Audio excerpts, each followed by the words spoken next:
नमस्कार दोस्तों। एम के मार्वल चैनल पर एक बार फिर आप सभी पेंशन भोगियों का हार्दिक स्वागत है।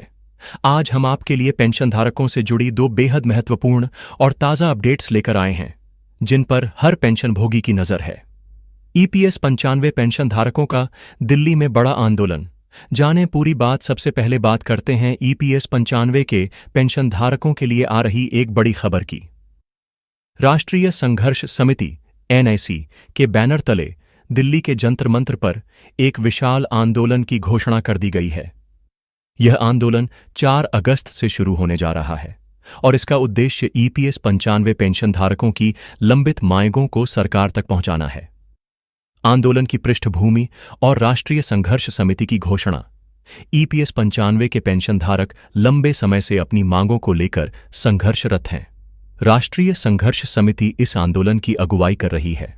समिति ने स्पष्ट किया है कि यदि उनकी 4 सूत्रीय मांगें संसद के आगामी मानसून सत्र में पूरी नहीं होती हैं, तो पेंशन धारक 4 अगस्त और 5 अगस्त को दिल्ली के जंतर मंतर पर एक बड़ा विरोध प्रदर्शन करेंगे।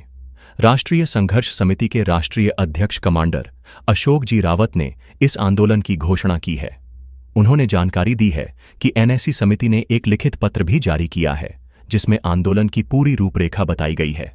इस पत्र के अनुसार 3 अगस्त 2025 को दिल्ली में एक केंद्रीय कार्यकारिणी (CWC) की बैठक आयोजित की जाएगी। इस बैठक में आंदोलन की अंतिम रणनीति पर विचार विमर्श किया जाएगा।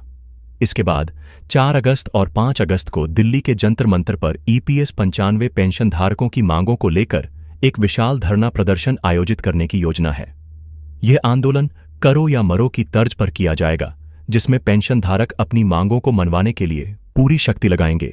कमांडर अशोक जी रावत ने अपने संबोधन में यह भी कहा कि जब सांसदों और विधायकों की पेंशन बढ़ाने की बात आती है, तो कुछ ही सेकंड में ताली बजाकर उनकी पेंशन दोगुनी कर दी जाती है, लेकिन जब पेंशन धारकों की पेंशन में वृद्धि की बात आती है, तो 10 सालों के संघर्ष के बावजूद अभी तक 1 रुपए की भी वृद्धि नहीं हो पाई है। यह विरोधाभास पेंशन धारकों के बीच गहरी निराशा का कारण बन रहा है। श्रम मंत्री जी से मुलाकात और आश्वासन। कमांडर अशोक जी रावत ने 29 जुलाई को पुणे में एक सम्मेलन में बताया कि वे हाल ही में दिल्ली के दौरे पर थे, जहां उन्होंने श्रम मंत्री जी से मुलाकात की।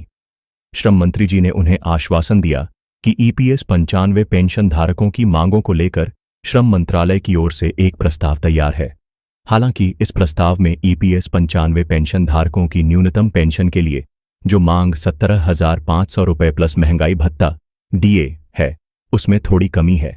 इसलिए श्रम मंत्री जी ने वित्त मंत्रालय के साथ एक बैठक करने की इच्छा व्यक्त की है। इस बैठक के बाद ही अंतिम निर्णय लिया जाएगा कि ईपीएस 95 पेंशन धारकों की न्यूनतम पेंशन में कितनी वृद्धि की जानी चाहिए। आवश्यकता पड़ने पर माननीय प्रधानमंत्री नरेंद्र मोदी जी भी इस बैठक में शामिल हो सकते हैं। इतना ही नहीं, कमांडर अशोक जी रावत को भी इस बैठक में बुलाया जा सकता है, ताकि ईपीएस 95 पेंशन धारकों का पक्ष सीधे और स्पष्ट रूप से रखा जा सके। यह एक महत्वपूर्ण कदम है जो सरकार और पेंशन धारकों के बीच सीधे संवाद का रास्ता खोल सकता है। आंदोलन की प्रमुख मांगें। राष्ट्रीय संघर्ष समिति ने ईपीएस 95 पेंशन धारकों के लिए 4 प्रमुख मांगें रखी हैं, जिन पर वे सरकार से तुरंत कार्रवाई की उम्मीद कर रहे हैं। ये मांगें पेंशन धारकों के जीवन स्तर को बेहतर बनाने और उन्हें सम्मानजनक जीवन जीने का अधिकार दिलाने के लिए अत्यंत आवश्यक है। न्यूनतम पेंशन में वृद्धि। वर्तमान में ईपीएस 95 के तहत न्यूनतम मासिक पेंशन 1,000 रुपये है। पेंशन धारकों की मुख्य मांग इसे बढ़ाकर 7,500 रुपये प्लस महंगाई भत्ता करना है। यह वृद्ध पेंशन धारकों को बढ़ती महंगाई और जीवन यापन की लागत से निपटने में मदद करेगी। मौजूदा 1,000 रुपये की पेंशन बेहद कम है और इससे जीवन गुजारना लगभग असंभव है। उच्च पेंशन का लाभ। माननीय सर्वोच्च न्यायालय के आदेशानुसार सभी ईपीएस 95 के पेंशन धारकों को उच्च पेंशन का लाभ दिया जाना चाहिए। कई पेंशन धारक अभी भी इस लाभ से वंचित हैं, जिसके कारण उन्हें भारी वित्तीय नुकसान हो रहा है। समिति का कहना है कि सर्वोच्च न्यायालय के आदेश का पूरी तरह से पालन होना चाहिए। मुफ्त चिकित्सा सुविधा। सभी ईपीएस 95 पेंशन धारकों और उनके परिवारजनों को मुफ्त चिकित्सा सुविधा का लाभ दिया जाना चाहिए। बढ़ती उम्र के साथ स्वास्थ्य संबंधी खर्चे भी बढ़ते हैं और मुफ्त चिकित्सा सुविधा उन्हें इस वित्तीय बोझ से राहत दिलाएगी। यह मांग उनके स्वास्थ्य और कल्याण के लिए अत्यंत महत्वपूर्ण है। योजना में शामिल न होने वालों के लिए प्रावधान। जिन ईपीएस 95 पेंशनधारकों को किसी कारणवश इस योजना में शामिल नहीं किया गया है, उन्हें या तो योजना में शामिल किया जाना चाहिए या फिर उन्हें कम से कम 5,000 रुपये प्रतिमाह पेंशन दी जानी चाहिए। ऐसे कई लोग हैं जिन्होंने अपनी जवानी देश और समाज की सेवा में बिता दी, लेकिन वे पेंशन योजना के दायरे से बाहर रह गए। उनके लिए भी एक सम्मानजनक वित्तीय सहायता सुनिश्चित करना आवश्यक है।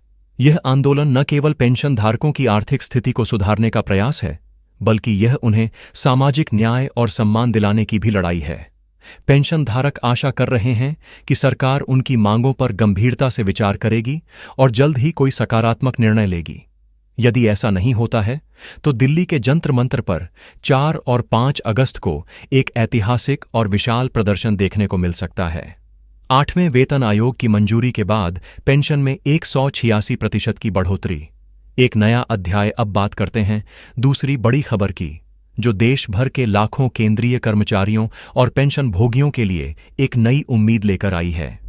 केंद्र सरकार द्वारा 8वें वेतन आयोग के गठन की तैयारी से पेंशन में भारी बढ़ोतरी की संभावना बन गई है। यह एक ऐसा फैसला है जो लाखों सेवानिवृत्त कर्मचारियों की आर्थिक स्थिति को मजबूत करेगा और उनके बुढ़ापे को अधिक सुरक्षित बनाएगा। 8वें वेतन आयोग की आवश्यकता और उसका प्रभाव। हर 10 साल में एक वेतन आयोग का गठन किया जाता है, जिसका मुख्य उद्देश्य सरकारी कर्मचारियों और पेंशनभोगियों के वेतन और पेंशन ढांचे की समीक्षा करना और उसे समय के साथ समायोजित करना होता है। 7वें वेतन आयोग की सिफारिशें 1 जनवरी 2016 से लागू हुई थीं। अब 8वें वेतन आयोग के गठन की बात चल रही है, जिससे उम्मीद है कि पेंशनभोगियों को काफी राहत मिलेगी। सरकार के इस फैसले से न केवल वर्तमान में पेंशन प्राप्त कर रहे लोगों को लाभ होगा, बल्कि भविष्य में सेवानिवृत्त होने वाले कर्मचारियों को भी काफी राहत मिलेगी। यह कदम सुनिश्चित करेगा कि पेंशन बढ़ती महंगाई और जीवन यापन की लागत के साथ तालमेल बिठा सके, जिससे रिटायर्ड कर्मचारी भी एक सम्मानजनक जीवन जी सकें। फिटमेंट फैक्टर और पेंशन में बढ़ोतरी का अनुमान। 8वें वेतन आयोग में वेतन और पेंशन में बढ़ोतरी के लिए एक नए फिटमेंट फैक्टर का इस्तेमाल किए जाने की संभावना है। उम्मीद है कि इस आयोग में 2.86 के फिटमेंट फैक्टर का इस्तेमाल किया जाएगा। यह पिछले 7वें वेतन आयोग के 2.27 के फिटमेंट फैक्टर से काफी बेहतर है। फिटमेंट फैक्टर एक ऐसा गुणांक होता है जिसका उपयोग पुरानी मूल वेतन पेंशन को नए वेतन पेंशन में बदलने के लिए किया जाता है। फिटमेंट फैक्टर जितना अधिक होगा, वेतन और पेंशन में उतनी ही अधिक वृद्धि होगी।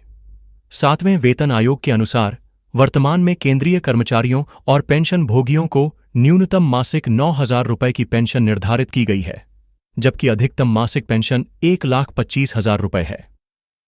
8वें वेतन आयोग में 2.86 के फिटमेंट फैक्टर के इस्तेमाल से पेंशन में जबरदस्त बढ़ोतरी होगी। कितनी बढ़ सकती है पेंशन? एक विस्तृत विश्लेषण। इस नए फिटमेंट फैक्टर के लागू होने पर न्यूनतम पेंशन में 186%, 136% तक की बढ़ोतरी की संभावना है। इसका सीधा मतलब यह है कि वर्तमान में जिन पेंशन भोगियों को 9,000 रुपये मासिक पेंशन मिल रही है, उनकी पेंशन बढ़कर लगभग 25,940 रुपये हो सकती है। यह एक बहुत बड़ी छलांग होगी, जो न्यूनतम पेंशन पाने वालों के जीवन में महत्वपूर्ण बदलाव लाएगी। इसी तरह अधिकतम पेंशन में भी भारी वृद्धि देखने को मिलेगी। वर्तमान की 1,25,000 रुपये की अधिकतम पेंशन बढ़कर लगभग 3,50,000 रुपये तक पहुंच सकती है। यह उन वरिष्ठ अधिकारियों और कर्मचारियों के लिए एक बड़ी राहत होगी जो अपनी सेवानिवृत्ति के बाद भी एक उच्च जीवन स्तर बनाए रखना चाहते हैं। यह वृद्धि केवल संख्यात्मक नहीं है, बल्कि यह लाखों पेंशन भोगियों के जीवन पर गहरा सकारात्मक प्रभाव डालेगी। बढ़ी हुई पेंशन से वे अपनी बढ़ती स्वास्थ्य आवश्यकताओं, दैनिक खर्चों और अन्य वित्तीय जिम्मेदारियों को बेहतर तरीके से पूरा कर पाएंगे। यह उन्हें वित्तीय सुरक्षा और मानसिक शांति प्रदान करेगा, जिससे वे अपने बुढ़ापे का बेहतर ढंग से आनंद ले सकेंगे। 8वें वेतन आयोग से जुड़ी अन्य अपेक्षाएं। 8वें वेतन आयोग से सिर्फ फिटमेंट फैक्टर में सुधार की ही उम्मीद नहीं है, बल्कि यह भी उम्मीद की जा रही है कि यह आयोग महंगाई भत्ते, डीए और अन्य भत्तों के निर्धारण के लिए एक अधिक पारदर्शी और न्याय संगत प्रणाली विकसित करेगा।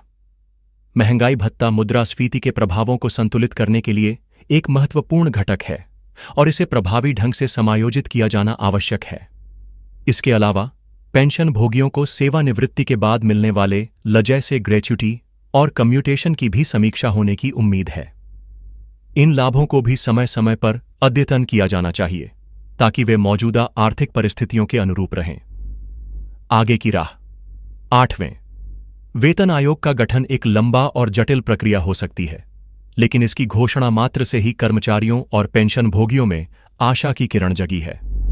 सरकार से उम्मीद है कि वह इस प्रक्रिया को तेजी से आगे बढ़ाएगी और जल्द से जल्द आयोग की सिफारिशों को लागू करेगी। यह न केवल लाखों परिवारों को राहत देगा, बल्कि देश की अर्थव्यवस्था में भी सकारात्मक योगदान देगा, क्योंकि बढ़ी हुई क्रय शक्ति से बाजार में मांग बढ़ेगी। संक्षेप में, ईपीएस 95 पेंशन धारकों का दिल्ली में होने वाला आंदोलन और 8वें वेतन आयोग के माध्यम से पेंशन में संभावित बड़ी बढ़ोतरी, ये दोनों खबरें पेंशन भोगियों के लिए इस समय की सबसे महत्वपूर्ण सुर्खियां हैं। हम आशा करते हैं कि इन दोनों मुद्दों पर सकारात्मक परिणाम सामने आएंगे और हमारे पेंशन भोगी एक सम्मानजनक और सुरक्षित जीवन जी सकेंगे। हम आपको इन दोनों खबरों पर लगातार अपडेट देते रहेंगे। तब तक के लिए आप सभी से अनुरोध है कि हमारे चैनल एमके मार्वल को सब्सक्राइब करें और इस वीडियो को लाइक और शेयर करें ताकि यह जानकारी अधिक से अधिक लोगों तक पहुंच सके। धन्यवाद।